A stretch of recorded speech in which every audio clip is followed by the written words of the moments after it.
right? Where we jump like this, with the idea is that you're letting your shoulder blades kind of move up and down, and you're breathing in and out, right? And you're shaking everything down. So whenever you move into this position, I'm trying to get them to copy which direction their knees are, and then keeping them in alignment with the toes, right? So if you're moving this way, and you're kind of shaking everything out from your center as you're turning through your hands, right? For this one, your hands are facing each other, and you lift up and down and over. Bye, Sensei. See y'all later.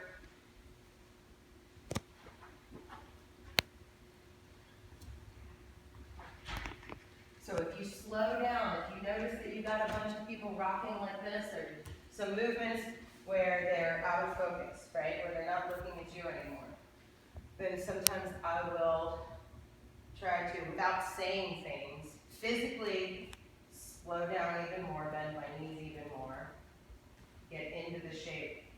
And one by one, as they start to mimic a little bit more, then the people who are kind of floating in outer space, they realize that they're the only ones left doing it, and they come and join with everybody else.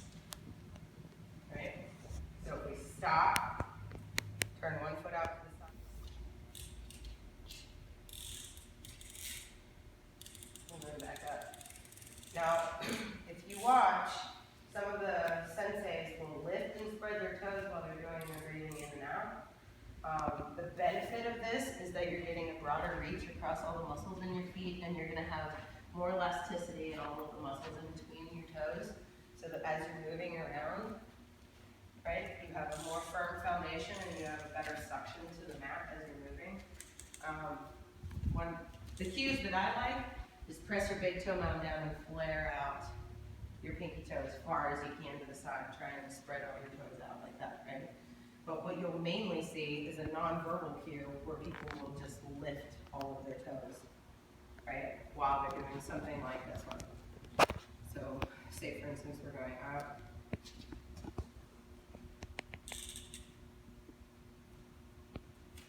And then the toes come down.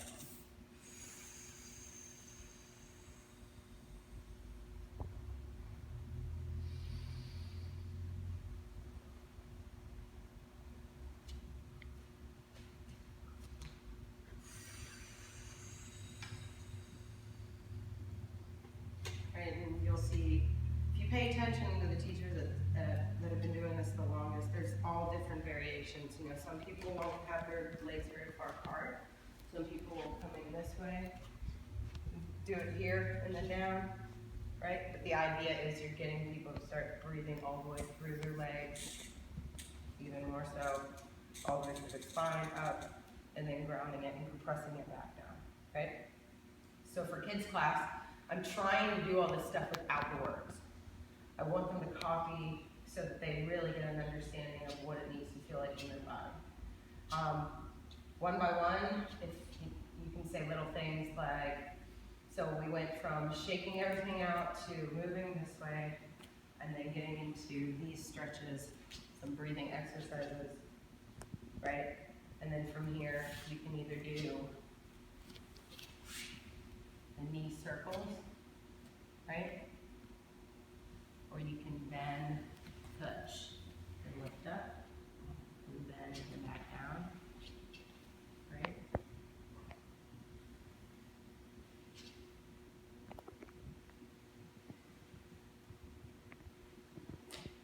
Okay.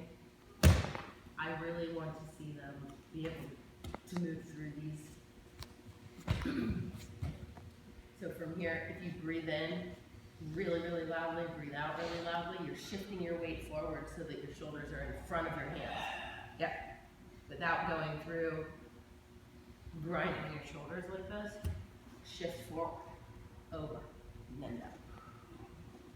And then you can push up, right? From here, I just say head down, hips up, they need to do anything at all.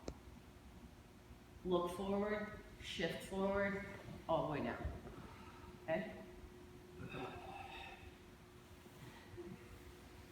the biggest thing is you don't want to be hands down very much in Aikido at all, because this is dangerous, so I'm switching that, right? So this.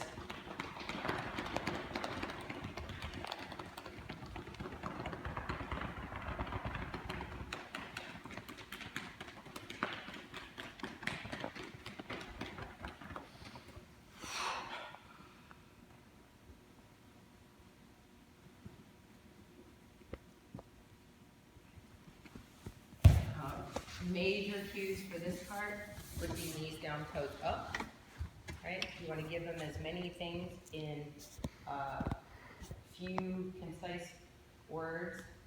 And so I've seen some teachers go like this first. So you're waking all the muscles up.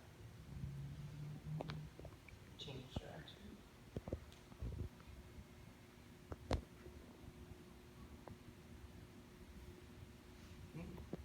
You roll your belly forward. If you need to give them cues, you can say roll your belly forward, keep your toes up. Then take a tana. Use this to slide down. Let go. Compress.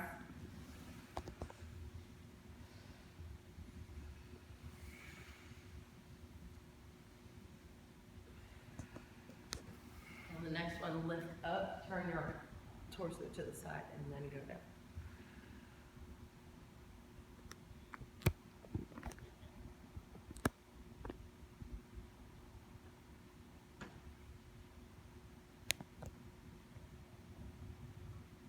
Other side.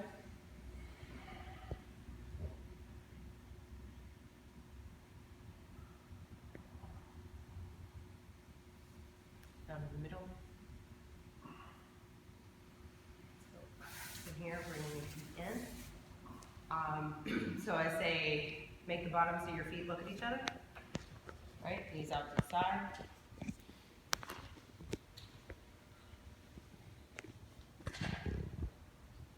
You guys can do this in any variation. Like I said, I don't want to have an entire class planned out in my mind, right? And sometimes I'll switch it up if the kids look like they're getting to what they think is going to be the next stretch before I do.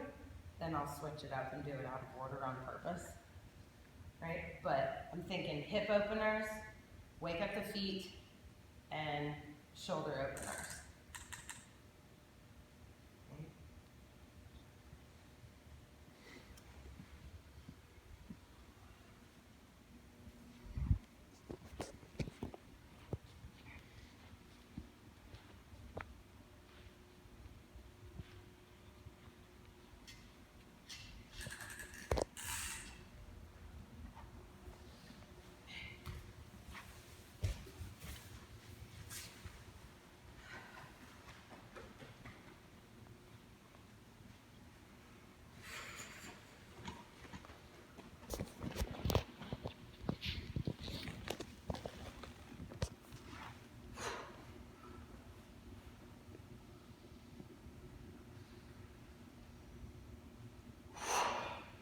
So for this one, I'm trying to bring my chest forward and put my shoulder blades all the way on my back, and then drop your arms down, right? You want to open your rib cage as much as possible for this one. So as far as opening from here, out to the side and back down, forward, right? Or you would gather everything, lift up, come out to the side, down, and forward. But I'm trying to make a big circle so that my shoulder blades are actually moving further away from the center of my chest. Arms are moving further away from the center of my chest, and shoulder blades are moving closer together on the back. Not because I'm straining with muscles like this, but because I'm allowing it to open. This is all this big extension, right? This is whenever you can say things like, well, number one, you can change up what you're doing, right? You can ask them to take a different part of the warm-ups, like say for instance you're here, put one hand out, okay? One hand out, turn it around. So you could say, hands up, palm facing out, palm facing you. Take your pinky to the center of your chest. Take the thumb on your other hand to your ring finger knuckle on the back. Wrap it around your thumb. There's your kodayashi.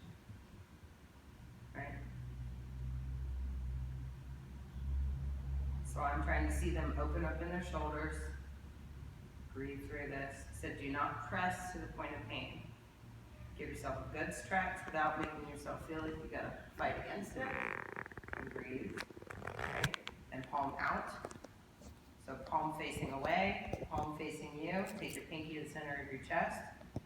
Take your thumb on your other hand to your ring finger knuckle, and then use all the rest of your fingers to wrap around your thumb.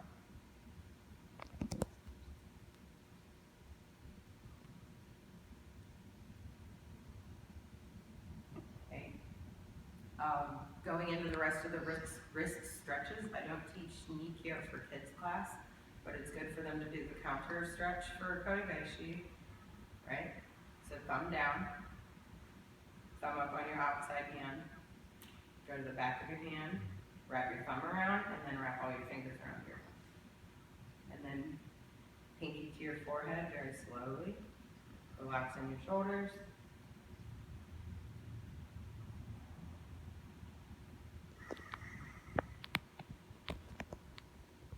Side, thumb down, thumb up on your outside hand, grab the back of your hand, grab your thumb, and wrap your fingers around, pinky towards your forehead. And it's important to remember that this is in the category of techniques we do not do for kids class, but it's okay for them to start practicing the stretch. You're emphasizing that you're not pushing to the point of pain, but you're trying to stretch to prepare your body to be able to do good Aikido, right? So then shake everything up. So we don't typically do Nikkyo, Sankyo, Shihonage. Definitely not Yankyo. And no, we don't really get into Jujinage. We don't really do Koshis, right? So we have a huge emphasis on Kokinages, Kokyuhos, all the various openings for big kids class, but Aihan, Nikatatori, and Katatatori for little kids class. Maybe every once in a while, some kata and Oshiro Ryo Katatori, right? Especially from Hanmi Han Dutch, right? So there's some other things in warm-ups that we can do, and if you want to, this is where I'm emphasizing, it's important for the kids to see your personality come through. It's important to see, like, if you need something in your body, you want to show them, like, the ankle stretches, the foot stretches. I highly encourage that too. You know that it works and it helps your body as well. This stuff, very, very important, right? Definitely do that. You can do your shoulder stretches this way as well. I usually go thumb down because this is the shape that we're doing for Kemi, right? Your thumb up is going to stretch the top part of these shoulder muscles and the very, very top of your arm muscles here, but you're going to get a broader stretch that's coming all the way through these ones, which you're going to use way more for Kemi if your thumb is down. Right? So rotate. If you want to, you can lean to the side and get more of a stretch to the side. Okay? So, teaching with the cues for Kaisabaki and Ukemi that we've talked about, right? The cue words. So a lot of times, ears over shoulders over hips will be a repeated theme. So if you go through all the similar shapes, so look at this scenario. Let's say, for instance, you have the whole class going through something like Tainahiko, right? And so we're standing in Gakuhan, right? I want my shoulder blade beyond my back. I want to make contact here. The center of her hand is what should be suctioning onto the whole part of my wrist right here, or my arm bone right here. Not necessarily the movable part, right? We've all experienced having somebody grab onto the movable part and then feel that all of a sudden they separate and there's little air bubbles in there and it doesn't feel great. The whole idea here is that we're trying to become one circuit.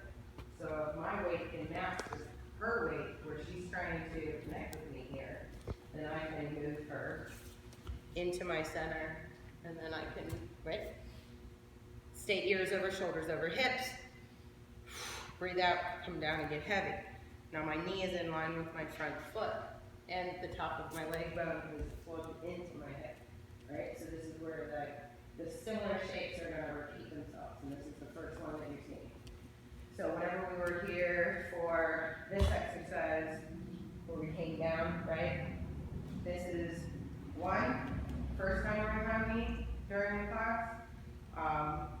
Standing up for your first piece of Tai Sabaki or a connection exercise with your partner, immediately your ears over, shoulders over, hips has to start working together.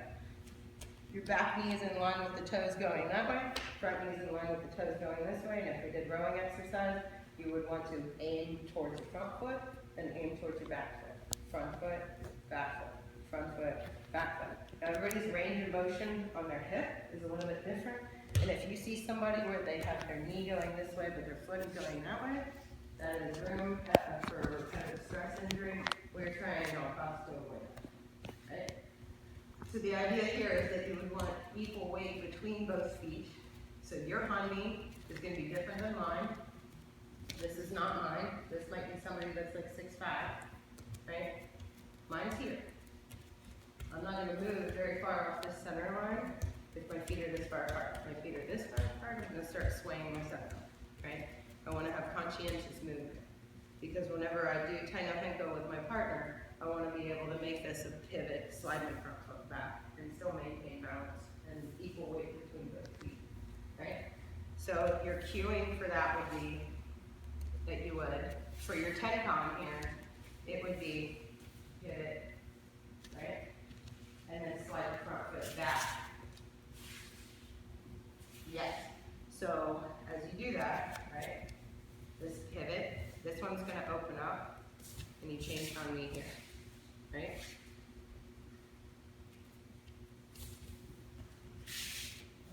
Okay.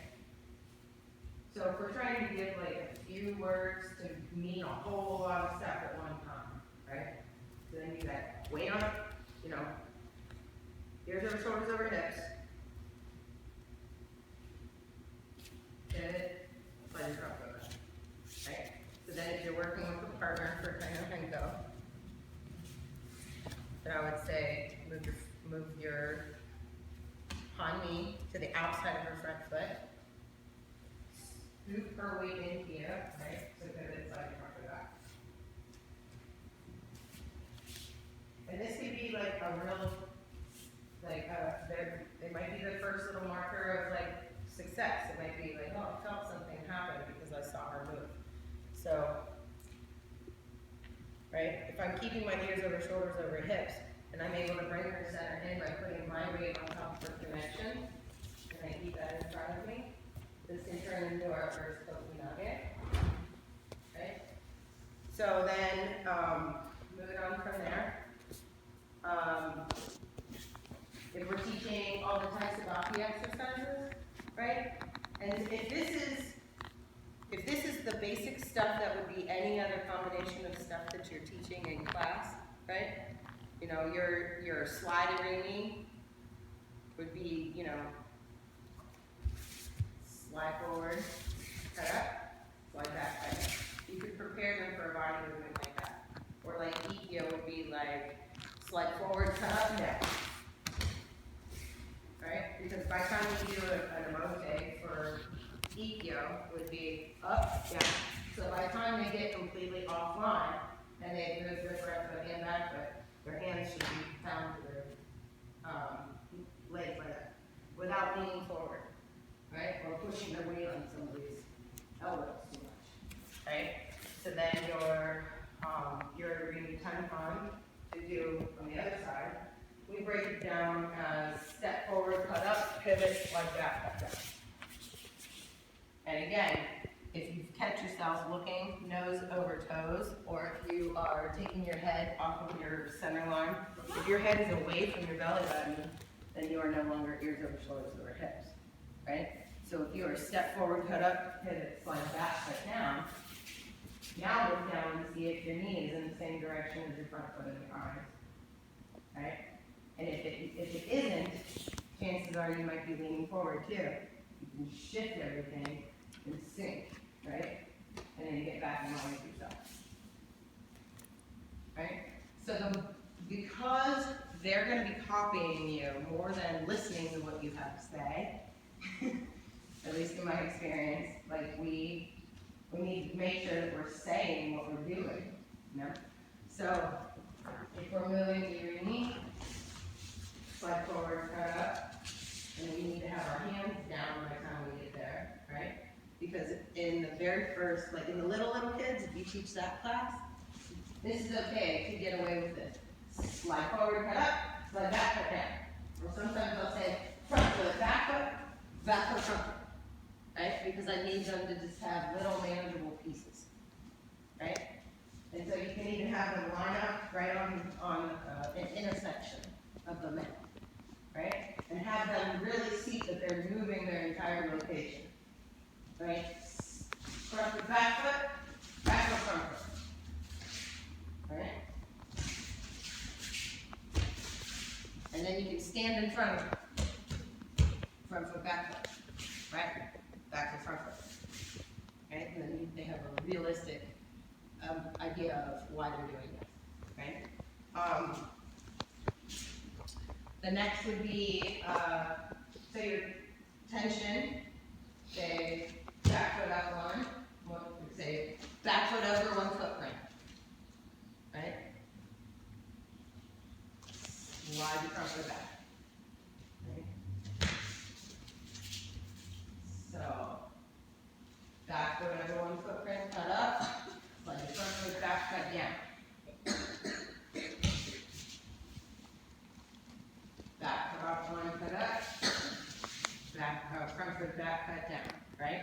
And if they really want to see why we do this, you can hold both ends. And you can say, if you don't move that leg out of the way, you're going to cut yourself off. Right? Use yourself as the example. Right? But the idea here is that you're creating a pathway again, and if you need to have somebody coming towards you, right, to do this movement, then you can have somebody come towards you. Just walk towards me in any way, right? You would keep going. We did that a little bit last week too. So just walk towards me. Now the idea here is that you can use that as an example. Any of these, like where you're getting off the line, Irimi tension, Tenkan, you can also duplicate that as, you know, a life lesson. Like this is any threat, this is anything that's coming towards you that you don't want to be in the way of, you can move past it and offline. Right? This is if somebody's in a bad mood, it's not your problem, Irimi, right? Or somebody's coming towards you, you want to get out of the way, Tenkan, breathe, move, turn, get out of the way, that's not your problem, not your business, right? So, there's nothing wrong with adding a little bit of, density in what these movements actually mean, right?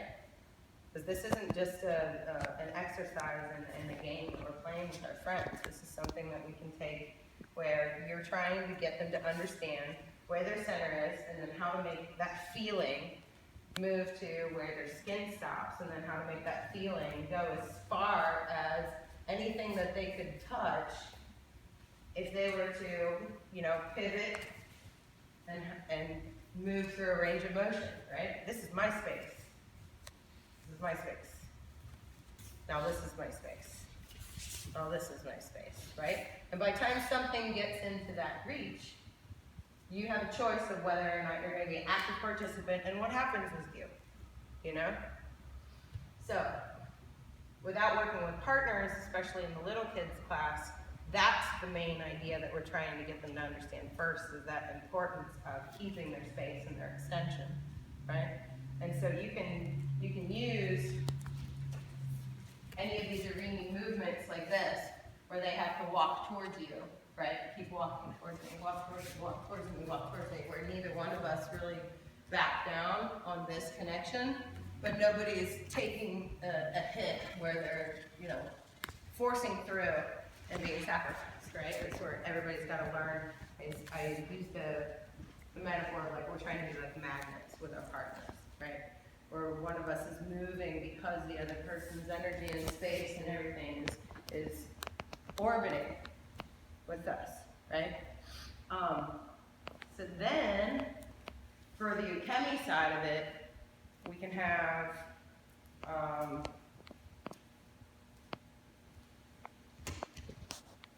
so the idea would be, I talk about how similar all these shapes are, right? You can do muscle confusion. This is where we don't play games, but you can do the muscle confusion exercises, right? Where you can, let's just do this one all together, right? So say for instance, we're in Migi Han-Mi, which means right. Do we all know that? Awesome. No? The senior student doesn't know that? Okay, Migi Han-Mi is right. So if we're in Han-Mi, and this is actually like really, really key to show somebody that's a brand new beginner, because it makes all the stuff, all of the individual pieces have a connection and a correlation, right? So from here, you're in Migi Han-Mi, Hidari Han-Mi, Irimi, Tenshin, Tenkan, and then from here, sink and bend your knees, bend your knees, bend your knees, right? And from here, drop your weight down towards your front knee. And yeah, you don't have to roll, right? This is your first front roll setup.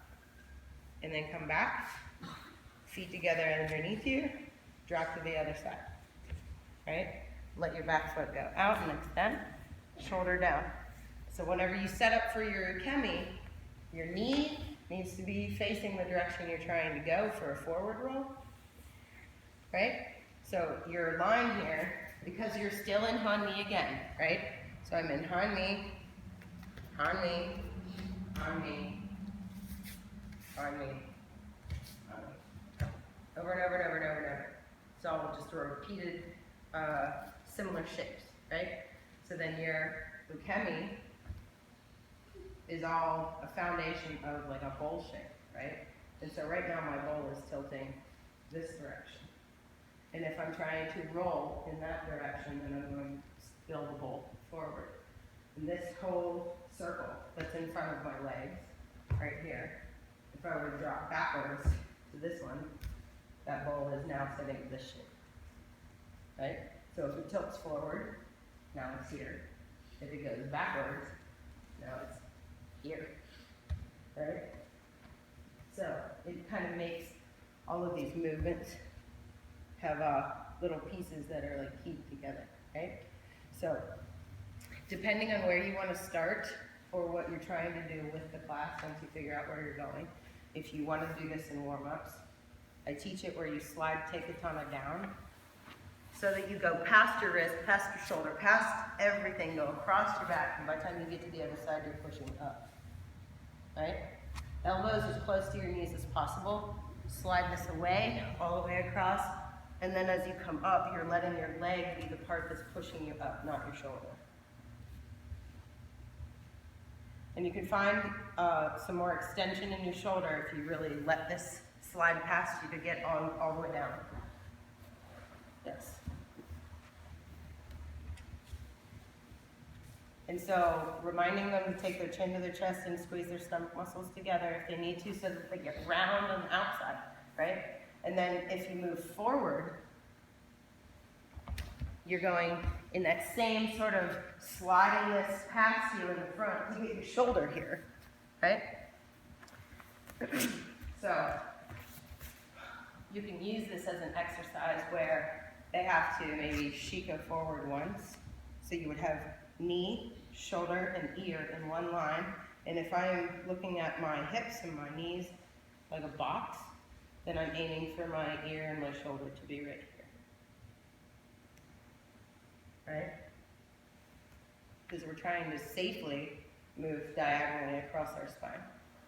So as you have a down, this up is essential, or else you're going to fall in one pile right here. You need the momentum to travel across. So there should be still more drive left over, continuing to push forward, right? So as this is all moving, I'm trying to keep my nose in line with this bone and all the way over, right? So the kids, now that you've had you've heard the words, you've seen the movements, now it's how to like, connect with each type of person you experience working with, all right? So some of them will come in and they'll immediately tell you how their day is going, and they need to be heard, or they will think about it the entire time, and they won't do anything else until they get to say what they need to say about what happened to their day, right? Other kids will be very quiet. Other kids might just be ready to get down to business. They're ready to practice. They're excited about being there. Every once in a while, you're going to see a kid that really shows lots of apprehension about being here. And we need to figure out or if they genuinely don't want to do this, because this is not something that you can do and be forced into doing by somebody that just in your family that really wants you to do it. You know what I mean? They sign you up for this extracurricular. It's not like a team sport where you can be the kid that doesn't get put on the field. If they're not 100% about wanting to be here and really showing up, it's a hard conversation that you might have to have with the parent. But it's better to say it and to talk about it, not only with the kid and their parent, like all together. Be like, I noticed that you were kind of having trouble concentrating today, are you just, what's going on? Are you enjoying class, or is something going on? If they're like, I really just don't want to be here, I like to ask, what would you rather be doing? And maybe they're an artist. Maybe they want to go play music. Maybe they don't want to be doing Aikido, And that's real life. But if it's that they're scared or that they're afraid to fail, because this stuff seems so intimidating and new, we need to figure out how to break it down in the smallest achievable level to help them feel some success as soon as possible, so that they'll have any inspiration of sticking that, right? And that might be, they might be like an engineer type brain where they want to be like, so if I turn my thumb to the left and then all of a sudden my elbow goes up, it's going to make this part of my shoulder do this and this and this. And if you can connect with them and hold the space for them to have that amazing realization, they're probably going to zoom to the next level. And I've seen some of them zoom to the next level, and then they can start doing some of those computations on their own. And then whenever they hit another big spot of enlightenment, then they might, really focus the light on it again and want to talk about it, right? But if we approach that as, we can't be talking in class, you need to just be doing the technique, then you're not being sensitive to the type of person that is in front of you, right? And so so we talked about last time about taking the temperature in the room, like as soon as they walk in the door, right? And we don't know if, if the environment they've been in was stressful, tiring, annoying, whatever, and now they're in this new environment, which we hope would be a place where they're excited to be, and it would help them shift into like that coming home, kind of feeling, or like, now I get to be at the dojo and go do Aikido, this is great, But watching and seeing where everybody's at is very, very important, and then kind of addressing like as needed throughout the class is also going to be very important. And if you start seeing that one person picks off at a time, and we have one person that starts doing their own thing or making everybody laugh, and then it becomes contagious everywhere, we have a couple different tools that we can use for that. One being, I'll just sit down and stare at everybody in Seiza until they all start sitting down in Seiza, and we just sit there and we'll breathe for a couple minutes, right? Or if it's something that needs to be immediately canceled, and I will announce it with like big loud claps, and then tell them very loudly, but very, with compassion, like, please find Seiza, right? And then your cue for that is hands on knees, back straight, face front. I know that sounds like a lot of words, but they've been listening to me say it since the beginning of this class. And even whenever we do the 2 claps to get everybody to begin the class, We normally do 1 clap if it's a change of technique, and 2 claps at the end of the day, at the end of the class, right? But if it needs to be a point that is made for safety, don't waste any time. It is way, way more important for this. This is an Ukemi-based program, right? And that means that our main goals are to give them the fundamental structure that they would need to be able to not only have great control of their own Ukemi so that they can learn the techniques to be able to do them as Nage and understand what it's supposed to feel like, what shape is Uke supposed to end up in, how do I take them there safely, and how do I blend with my partner, and in turn, right, being able to take the Ukemi and progress steadily with an appropriate amount of intensity until they can make it successfully into the adults program and then succeed. And then continue on with this passion for practicing the art of Aikido, which is what we want to help them do, you know? So if you look at the way that the program curriculum is set up,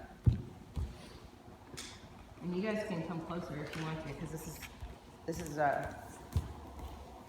if you don't already have a copy of this, I can, you can see the patterns here, right? So conceptually, you're looking at China Fenko as being like the root of your breathing exercises and your connection, because you don't have a fall attached to it, right? And then you're going to be thinking about your Kokinages after that. So your little dragonflies are doing, like, okay, so your advanced little dragonflies right now are doing to here, these red belt techniques, right? So your purple belt techniques are basically the 6Q test for the adults. And the beginner little dragonflies is an even more broken down version of this one. And so they will, you know, Seiza, Rashi, Seiza, Kaiten, Tenkan, Rimi, Tenkan, Mayu, Kemi. The Yoko Kemi is this.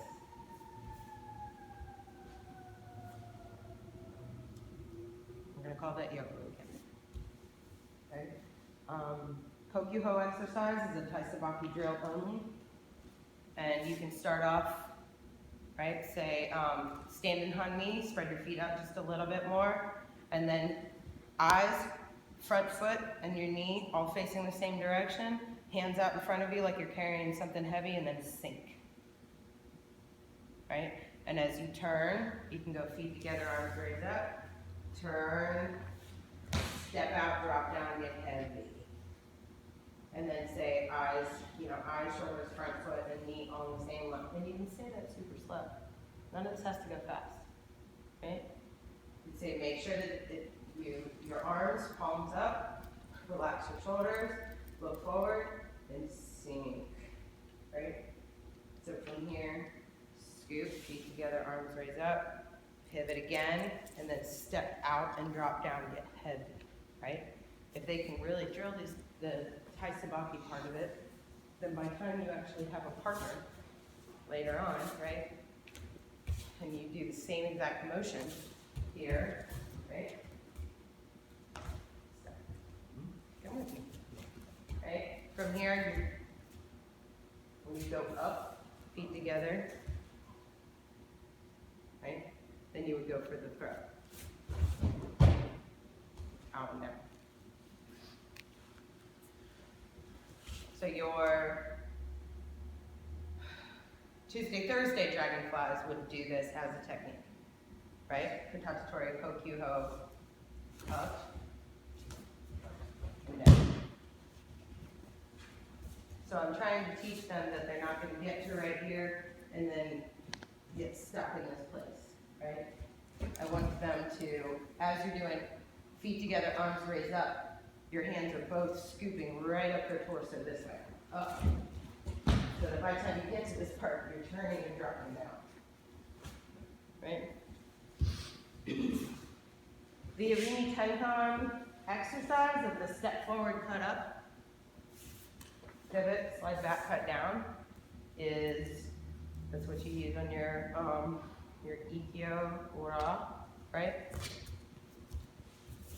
You're going from here, that's fine. Up and down,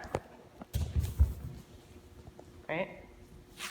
We'll do that more in big kids and everything, but if they can have that type of understanding and control over their own body weight, then you're not seeing them try to do Ikkyo, where they're like this and pressing down on somebody's elbow, right? You're just gonna have this as a sword cut up, and down. And they're gonna have a better idea of how to manage their own body weight so that they're not pressing into the person's elbow. That's the main goal for it, right? Big kids, we're looking at doing Aikido Center Ikkyo, what we just did for blue belt, right? So right now we've got a bunch of guys that are orange that are on the verge of having to do this kind of stuff, right? Another class. So the other thing with watching their belt colors in the class is that you have an idea of what they should be capable of doing. There is no reason, if you see lots of white belts and only like 2 or 3 red belts, stay in the red zone, right? If you see that you have mostly oranges, that's fine to just stay here. It doesn't matter if they've done it 8,000 times, right? But if they're a white belt, then chances are they're newer than this information because they have not taken a test yet. Does that make sense? Okay. So the little dragonflies do not go further than this, even if they're in the program for 3 years. Okay? And the funny thing is right now is that we are dealing with these little tiny egos where they've done this so many times now and they think that they're so good at all of it that, and every 6 months or so we have a few new kids that come in from the beginner class and then all of a sudden they have to like help out being really good senpai. And then you put the most advanced kids in the class paired up with the least experienced kids in the class because they are taught from day one that whoever comes in after them is going to be their kohai. And that is absolutely essential that they have to learn how to help beginners because that's the only way for all of us to have more people to work out with and for them to have more people to work out with, right? They have to be there for everybody else. And then they get over it, and then they end up doing amazing things like teaching each other Aikido, and it's incredible. You know, you watch a 6-year-old teach a 5-year-old how to do a front roll, and then the whole class just gets to be able to do kokinages for after that, you know? But if everybody's kind of going nuts and they feel like, you know, I wish I could be doing something else or whatever, we slow everything down, we go immediately back to the purple list, and we work on our foundations with no partners. Because we can't work out with partners if we're not going to take the time to be considerate to make each other safe. And I tell them stories about how we go to summer camp and, you know, the highest ranking senseis that come and teach all of us will have 400, 500 people on the mat doing nothing. But the lead up to Arimi Tenkan for like 10 minutes. And then maybe we step down and finish all of us, okay? And then eventually we can work with partners. But number one, everybody has to get on the same page of knowing how to control their own machine so that they can keep each other safe. And we talk about, so like, there's some expanded notes. Like if you guys haven't seen this part, you know, it's basically what Aikido is, but the idea of your partner giving you an authentic amount of risk to deal with, you know, so that you can really learn under a safe variable with people that love you and want to help you learn, who are here in this situation with you, to put you into intense situations of possible threat, right? To do Aikido in this place, it's like a playground. These are variables under safe conditions where you have like the privilege of having people help you, And with that being said, that means that the second that you step on the mat, you are 100% responsible to make sure that the other people that are around you are safe.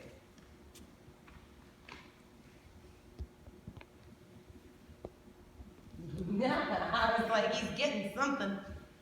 Okay. So like the little dragonflies, I say, what's your main job once you get on the mat? And they're like, now they're finally starting to say like, you gotta keep each other safe. Keep each other safe, keep each other safe. Because if you don't have that as a foundation in a class that size, there's 14 in the advanced little dragonflies right now. But there's only 7 now. In the newest little dragonflies class. But then by the time we get to big kids and we're doing, all these techniques, minus Shihonage, minus Nikyo, we don't do Sankyo really. And definitely no Yankyo, we don't do Jujunagi, we don't do Koshis, right? You want them to be able to like have this amazing amount of respect for each other, but also the authenticity in their attacks, so that people can actually learn how to get off the line of attack. They learn how to connect. They learn how to respect their partner, and they learn how to not be so concerned with how well they can do the technique that they're not thinking about their partner's safety, right? And that's where having the Ukemi basis of the entire curriculum is so important. Because all of these techniques, or all of these tests, have the possibility of being C, B, and A, which means that if a kid starts at 5 and they go through C, B, and A of every single rank, then they're still not going to be quite at EQ, but even if they were to go through the adults program, and that basically puts them at being able to maybe take a black belt between 16 and 18 years old. You can't get your black belt any younger than 16 in the USAF, right? But this is not a rank-based program, right? And I tell them that like we don't need to ever take tests if we're not really ever going to be able to do it safely and with no question of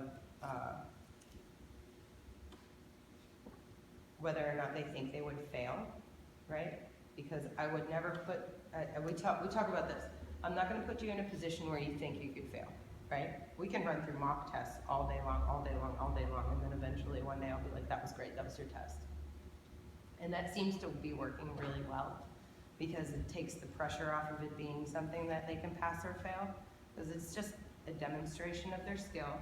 If they nail it on the first time and they're ready for something else, they can go straight to A. They can maybe they only do the test one time, right? Usually the older kids that are coming in at like 12 or 13, they're ready to do it once and then move on to the next one, because we want them, to be able to get into the adults program at a time, in a timely manner, And you want to emphasize and give those guys an opportunity to really teach them how to be assistants in the class as well, so that hopefully they're inspired to continue with their own progress, go into the adults program, and then come back and still be like assistants, like apprenticeship deshies, right? But also, we've been talking about lately that if you just show up at class and you go through the motions and you get to count your days, it doesn't really mean anything if you don't put all the effort in. So our equation now is time plus effort equals progress.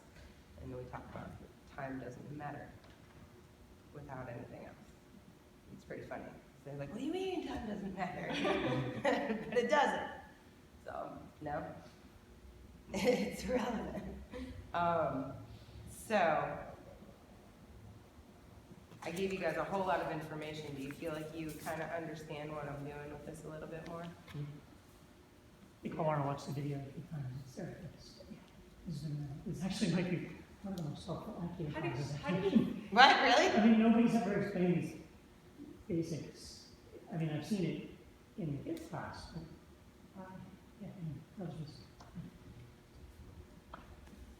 How do you feel about, not in the little dragonflies class, but in the big kids class, it's like, oh, I need to be working on X, and so let's work on X. Like, how do you feel about that type of approach? Like, I feel like little dragonflies, that's a little bit more concrete just because their age and where they are with moving and understanding the terms and everything. But like, with big kids, you know, not doing koshi or, I want to work on koshi today, I'm not talking like that, but it's like, Who's asking a question? like for me, like, I need to work on sinking more. I need to work on bending my knees more. Oh, guiding the class by a theme or a concept? Yeah. Oh, yeah, that's great. That's a method okay, so without having a concrete idea of, I'm gonna teach these techniques, and this is gonna be my determined outcome, or my estimated outcome, right? You can We're have, looking at each other because I think that I go in wanting to do a particular technique and it just blows up in my face. oh, yeah. It's like, okay. No, that's a hard lesson that everybody has to learn. Nope, I've already learned that, so. got Yeah, it. yeah. No, that's a really hard lesson. However, you can have all these extra tools in your toolbox, right? Like, I aim for them to feel a certain type of, like, I want them to feel inspired, I want them to feel confident, I want them to feel cared for, and I want them to feel like they've done something really great, you know, and that they, you know, feel like they were connected to the people around them, right? That's the main vibe that I want out of walking into this space and the space that I'm trying to provide all the time. Those are consistent, right? And I would want anybody else that was like helping out with the program to want to do those things, right? So this isn't about you. This is training heart warriors here. You want them to feel confident, compassionate, but knowing that they are worth not taking it and not being able to like protect themselves, you know? It doesn't mean that you gotta sit there and fight back and put yourself in the way of danger. It means you can protect yourself by letting that train wreck keep going this way while you go that way, right? You do not need to accept that as yours, right? So that is huge. And I wish that I would have known that at 5 years old. You know what I mean? But theming, if you say, yes, I want to think about syncing, right? Then you can play with the variety of concepts that would lead towards syncing, right? We did a class the other day that was based off of 3 approaches to openings. And the idea was all connection and theming, or it was themed around the connections. But we played with it, and it led us through Okamoto's style of doing it, Harvey Sensei's style of doing it, Yamada Sensei's style of doing it, you know? It was really cool to see like where we let each thing go. And then some techniques, eventually by the end of class, kind of arrived because of the way that we were moving. Because the main concepts were there are, you know, the theme became more broad than just the connection, but you could use, you know, are you getting really, really connected with this person's center where you can slow everything down and still have their balance and still keep them moving. Like we were doing the whole like milling around the mat while moving your partner and you know, that's really, really dynamic stuff, you know. But they can take those tiny little pieces and add it into all kinds of other stuff that they do for the rest of Aikido. You know, you're planting all these tiny little seeds that are so enormous, you know, especially whenever it comes to that. So like theming, yes, you want to work on keeping ears over shoulders over hips and really connecting with your partner without using muscle? Totally. You know? You want to do 9,000 squats a day? Meet me at kids class all the time. You know? So that's what we have to offer, you know?